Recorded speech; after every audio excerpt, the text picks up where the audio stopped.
que tiene que ver con la ciencia, tiene que ver con la investigación, tiene que ver con la historia, que muy pocos conocen y que ha tenido trascendencia a través de las ciencias naturales. Es la biografía y el impacto que ha tenido su estudio en todos los parques nacionales de nuestro querido territorio nacional. Tengo el agrado de presentar al equipo de trabajo que ha investigado sobre nuestro gran Perito Moreno.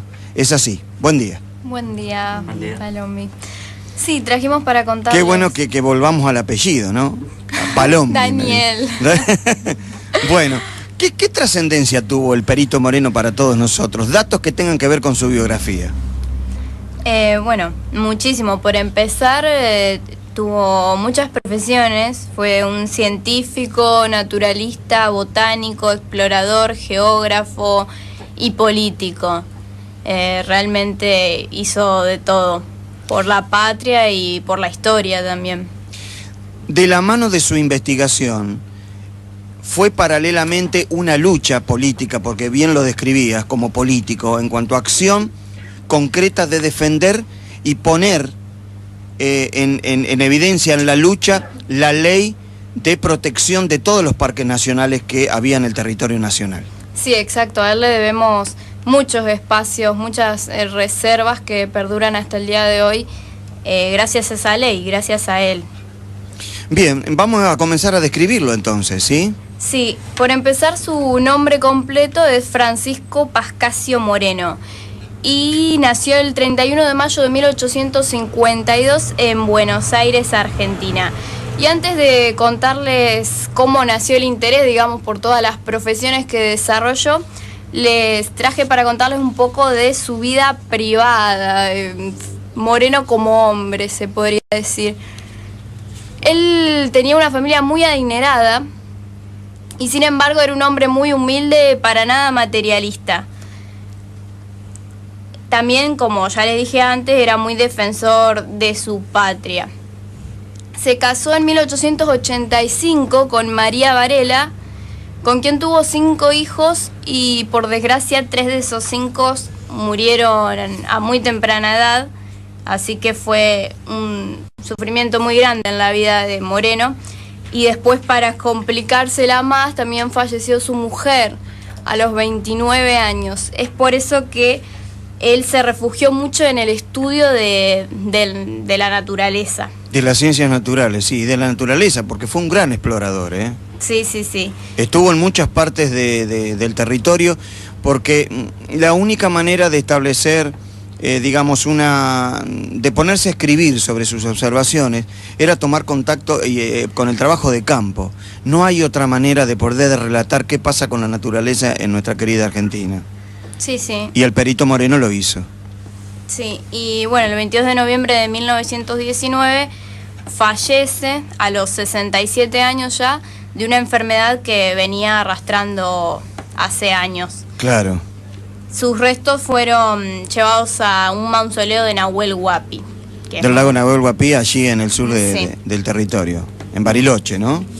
Sí. Y bueno, ahora sí les cuento, digamos, cómo nació el interés por las distintas ciencias que estudió.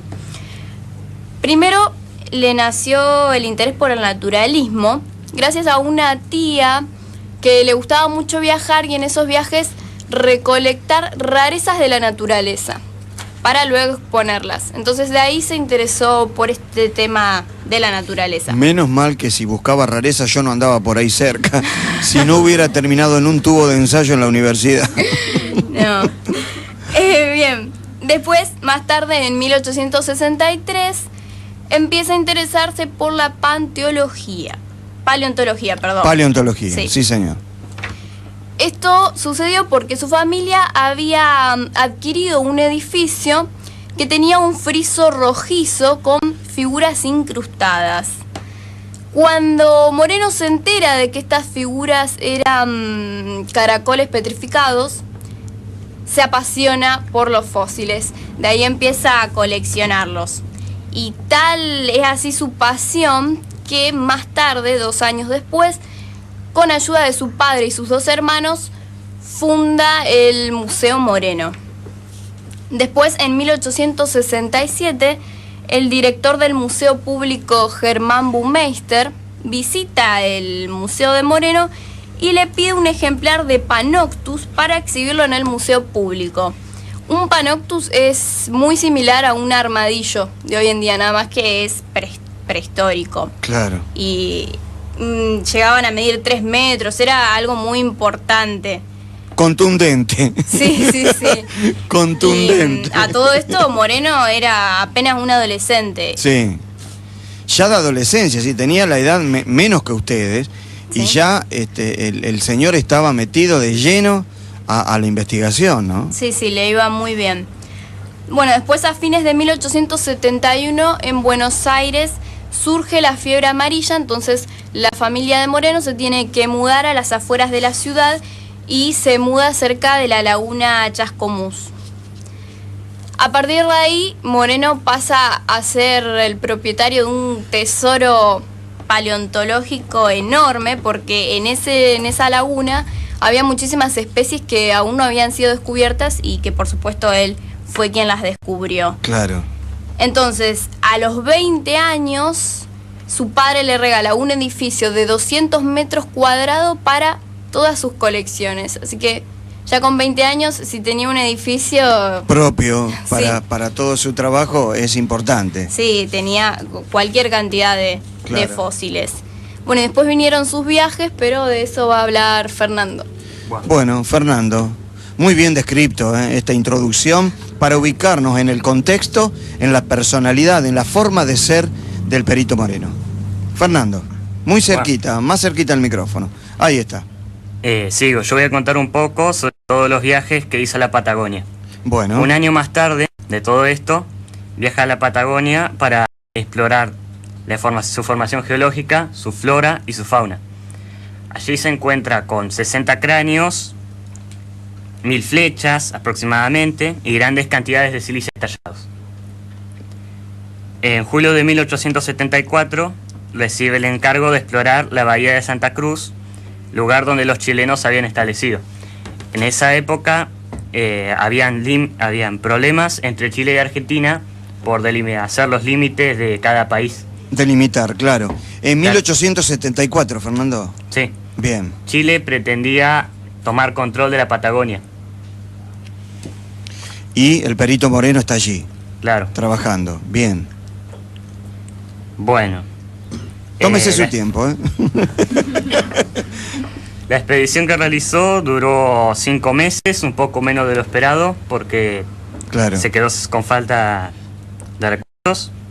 Y bueno, durante ese tiempo fue de valiosa información porque fue de vital importancia, porque estuvo con los indios, convivió con ellos y obtuvo buena información acerca de sus costumbres y su lenguaje. Digo, qué osadía y qué sacrificio hacer este tipo de trabajos en el medio de situaciones hostiles en cuanto a la geografía, en el medio, Fernando, de situaciones de contacto con los aborígenes de ese lugar, que me imagino habrá sido amistosa, sí, porque él defendía no solamente la antropología del lugar, que tenía que ver con los grupos étnicos de esta geografía, sino también defender el lugar y promocionar la riqueza de todo lo que allí había en el sur de la Argentina. Bueno, sí, como decís, a él le gustaba mucho pasar el tiempo entre las tribus indígenas. Claro. Claro que no todas las tribus eran muy amables. Ah, no todas eran amables. Claro, en uno de sus viajes se internó en territorio mapuche y terminó siendo raptado por los indios. ¿Y no pasó nada? Estuvo varios días entre la vida y la muerte. Claro. Lo tenían prisionero. No le daban de comer. Tampoco nada. Claro. Bueno, en una de esas, en una noche, logró escapar en balsa, alimentándose de lo que encontraba. Ah, se escapó de los mapuches. Se tuvo que escapar. Claro. Bueno. Ya habíamos relatado anteriormente cómo había muerto a los 67 años, dijiste, ¿no? Sí, si no me equivoco. Sí, justamente de los viajes que iba a de los viajes, y por supuesto, sí, era muy riesgoso lo que hacía el Perito Moreno. Seguimos, Fernando. Bueno, ¿en qué me había quedado? No, es que habíamos quedado que se había escapado en una balsa. Se iba en una balsa Se escapa de los mapuches. Claro, en una de esas lo encuentra una partida de milicos y lo llevan adentro del fortín. Ya tiene la salud demasiado quebrantada. Claro. Hace un viaje en tren y regresa a Buenos Aires y cuando llega lo tiene que bajar en camilla. ¿El texto dice milicos? ¿Eh? ¿Una partida de milicos dice? Claro, era respecto a la milicia. Es la situación que había entre los indígenas sí. y entre la milicia para mantener la frontera. Claro. Lo encontraron. Exacto. Con la salud que era totalmente quebrantada. Muy bien. Y lo llevaron a Buenos Aires y bueno, en ese momento presenta su renuncia ante el Comité de Exploración por problemas de salud. Está. Bueno, se retira y después de eso viaja a Europa y toma varios cursos en varias universidades. Siempre relacionado a lo que él investigaba, ¿no es cierto? Ya su salud no daba para hacer más exploraciones. Ajá. Decidió retirarse y estudiar. se puso a estudiar. Seguir estudiando, sí. Y escribir, me imagino, sobre todo lo que ha hecho. ¿Qué más, Fernando? ¿Hasta ahí estamos? Bueno, más o menos. Toda más su colección sí. la usaron. Bueno. Me encanta cómo lo relata. Hace su propia narrativa, Fernando. Tiene su estilo. Muy bien. A ver, Fernando. Bueno, él dona toda su colección para crear el museo. A ver, ¿cuál era el museo? No olvidé. El Museo Moreno. El Museo Moreno. Claro. Bueno. Ahí está. Bueno, listo, saquémonos un problemita de encima. Ok. Bueno, Fernando, ¿quién continúa con el relato? Bien, Fernando, bien. Hasta ahora los dos expositores que están desarrollando las riquezas del Perito Moreno. ¿Quieren que vayamos a una pausa? Compartimos la música y después vamos a seguir con el Perito Moreno, que es muy caro a todos los argentinos, ¿sí?